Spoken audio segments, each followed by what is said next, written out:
जय हिंद दोस्तों, कैसे हैं आप सभी। आशा करता हूँ बहुत ही अच्छे होंगे। इस वीडियो में हम आपके लिए लेकर आए टॉप जीके जीएस के प्रश्न। ये ऐसे प्रश्न हैं जो हाल ही के एग्जाम में पूछे गए हैं। तो आप किसी भी एग्जाम की तैयारी कर रहे हैं तो यह वीडियो आपके लिए खास है। वीडियो के अंत में फीडबैक जरूर दीजिएगा।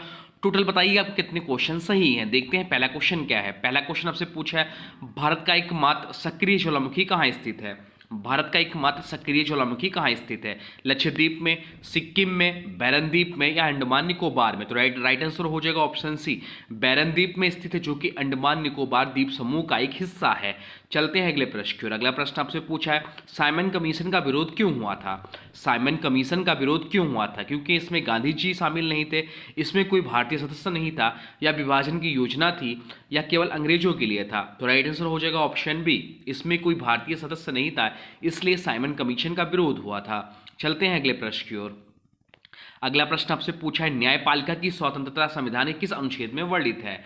न्यायपालिका की स्वतंत्रता संविधान के किस अनुच्छेद में वर्णित है। अनुच्छेद 14 में, अनुच्छेद 19 में, अनुच्छेद 50 में या अनुच्छेद 356 में। तो राइट आंसर हो जाएगा ऑप्शन सी, अनुच्छेद 50 में वर्णित है। चलते हैं अगले प्रश्न की ओर। अगला प्रश्न आपसे पूछा है, कंप्यूटर का मस्तिष्क किसे कहा जाता है। कंप्यूटर का मस्तिष्क किसे कहा जाता है। रैम को, सीपीयू को, हार्ड डिस्क को या रोम को।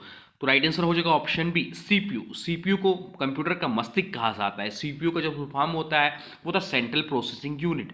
ऑप्शन में दिया है रैम। रैम का जो फुल फॉर्म होता है वो होता है रैम रैंडम एक्सेस मेमोरी। रोम का जो फुल फॉर्म होता है वो होता है रीड ओनली मेमोरी।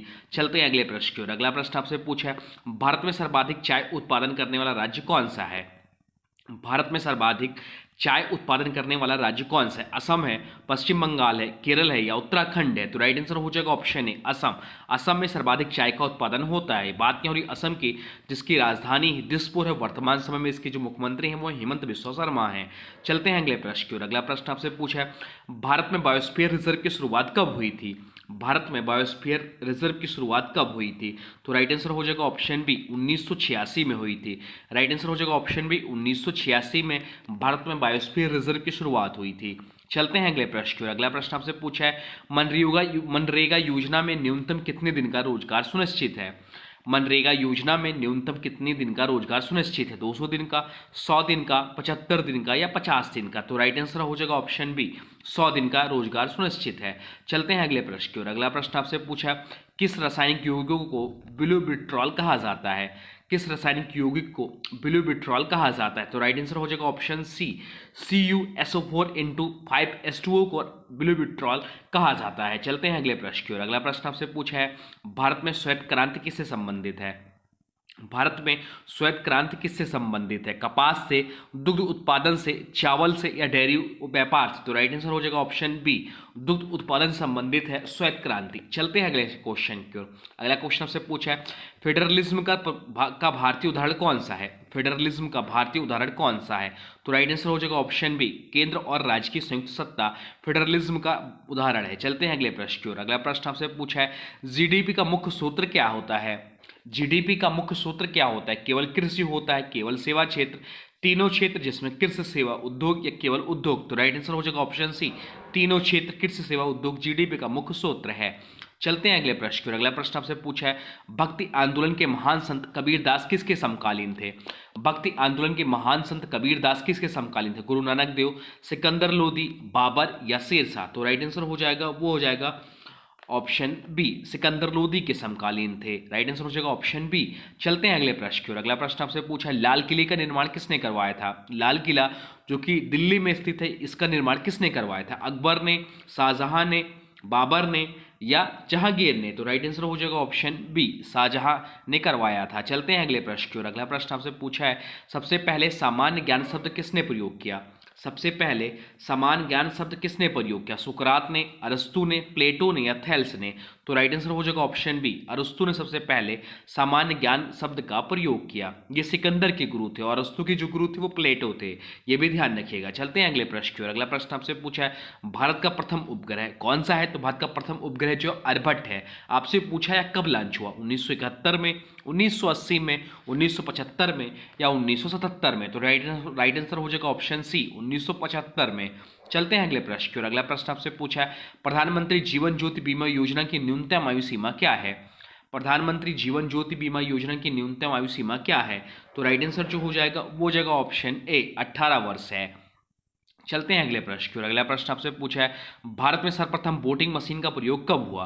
भारत में सर्वप्रथम वोटिंग मशीन का प्रयोग कब हुआ? 1989 में, 1998 में, 2001 में या 2004 में? तो राइट आंसर हो जाएगा ऑप्शन बी 1998 में। चलते हैं अगले प्रश्न की ओर। अगला प्रश्न आपसे पूछा है, विश्व का सबसे बड़ा लोकतंत्र कौन सा है? विश्व का सबसे बड़ा लोकतंत्र कौन सा है? अमेरिका है, चीन है, भारत है या रूस है? तो राइट आंसर हो जाएगा ऑप्शन ए अमेरिका है। भारत जो है विश्व का सबसे बड़ा लोकतंत्र है। चलते हैं अगले क्वेश्चन की ओर। अगला क्वेश्चन आपसे पूछा है, शून्य का आविष्कार किसने किया था?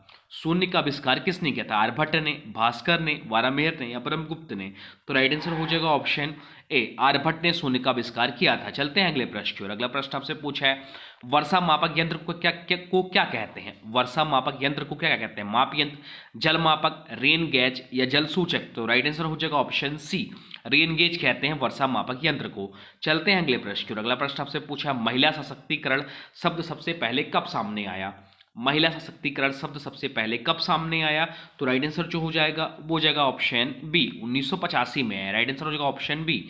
चलते हैं अगले प्रश्न की ओर। अगला प्रश्न आपसे पूछा है, कंप्यूटर में बिट का पूरा रूप क्या होता है? कंप्यूटर में बिट का पूरा रूप क्या होता है? Binary input term, binary digit, bit wise transfer या बिट इंफॉर्मेशन? तो राइट आंसर हो जाएगा ऑप्शन बी बाइनरी डिजिट इस प्रश्न का सही उत्तर है। चलते हैं अगले प्रश्न की ओर। अगला प्रश्न आपसे पूछा है, भारत का सबसे पुराना उच्च न्यायालय कौन सा है? भारत का सबसे पुराना उच्च न्यायालय कौन सा है? तो राइट आंसर हो जाएगा ऑप्शन बी कलकत्ता उच्च न्यायालय जो है भारत का सबसे पुराना उच्च न्यायालय है। चलते हैं अगले प्रश्न की ओर। अगला प्रश्न आपसे पूछा है, कंप्यूटर वायरस से बचने के लिए क्या आवश्यक है? रैम आवश्यक है, यूपीएस आवश्यक है, एंटीवायरस आवश्यक है या रोम आवश्यक है? तो राइट आंसर हो जाएगा ऑप्शन सी एंटीवायरस आवश्यक है।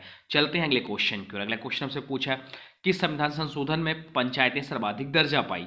किस संविधान संशोधन में से पंचायतें सर्वाधिक दर्जा पाई? तो राइट आंसर हो जाएगा ऑप्शन सी 73वां संविधान संशोधन के तहत। चलते हैं अगले प्रश्न की ओर। अगला प्रश्न आपसे पूछा है, भारत छोड़ो आंदोलन किस वर्ष शुरू हुआ? भारत छोड़ो आंदोलन किस वर्ष शुरू हुआ? तो राइट आंसर हो जाएगा ऑप्शन सी 1942 में शुरू हुआ। चलते हैं अगले प्रश्न की ओर। अगला प्रश्न आपसे पूछा है, अंतरिक्ष में पहला भारतीय कौन था? कल्पना चावला थे, राकेश शर्मा थे, सुनीता विलियम्स थे या विक्रम साराभाई? तो राइट आंसर हो जाएगा ऑप्शन बी राकेश शर्मा अंतरिक्ष में पहले भारतीय थे। चलते हैं अगले प्रश्न की ओर। अगला प्रश्न आपसे पूछा है, भारत में सबसे बड़ा जनजातीय समूह कौन सा है? भारत में सबसे बड़ा जनजातीय समूह कौन सा है? तो राइट आंसर हो जाएगा ऑप्शन ए गोंड जनजाति जो है भारत का सबसे बड़ा जनजातीय समूह है। चलते हैं अगले प्रश्न की ओर। अगला प्रश्न आपसे पूछा है, भारतीय मानक समय इंडियन स्टैंडर्ड टाइम किस शहर के अनुसार निर्धारित है? दिल्ली, इलाहाबाद के नज़दीक, मिर्जापुर से, कोलकाता या चेन्नई? तो राइट आंसर हो जाएगा ऑप्शन बी मिर्जापुर। चलते हैं अगले प्रश्न की ओर। अगला प्रश्न आपसे पूछा, चंद्रगुप्त मौर्य का शासनकाल किस काल में था? चंद्रगुप्त मौर्य का शासनकाल किस काल में था? प्रागैतिहासिक काल, उत्तर वैदिक काल, प्राचीन काल या मध्यकाल? तो राइट आंसर हो जाएगा ऑप्शन सी प्राचीन काल में चंद्रगुप्त मौर्य का शासनकाल था। तो ये रहे टॉप 30 जीके जीएस के प्रश्न। अब आज की वीडियो से प्रश्न है, इसका राइट आंसर आप लोग कमेंट बॉक्स में बताना है। आज की वीडियो से प्रश्न है, कंप्यूटर का मस्तिष्क किसे कहा जाता है? कंप्यूटर का मस्तिष्क किसे कहा जाता है? इसका जो भी राइट आंसर होगा कमेंट बॉक्स में जरूर बताइए। साथ साथ में वीडियो के बारे में भी जरूर बताइए। हाँ, और कोई सुझाव हो तो अभी कमेंट बॉक्स में लिख दीजिएगा। और हाँ देखिए, अभी तक आपने वीडियो को लाइक नहीं किया तो प्लीज़ वीडियो को लाइक कर दीजिए और चैनल पे नए चैनल को सब्सक्राइब भी कर लीजिए। चलिए मिलते तक नए वीडियो में, तब तक के लिए thanks for watching railway exam target. For more update please subscribe railway exam target channel को। जय हिंद।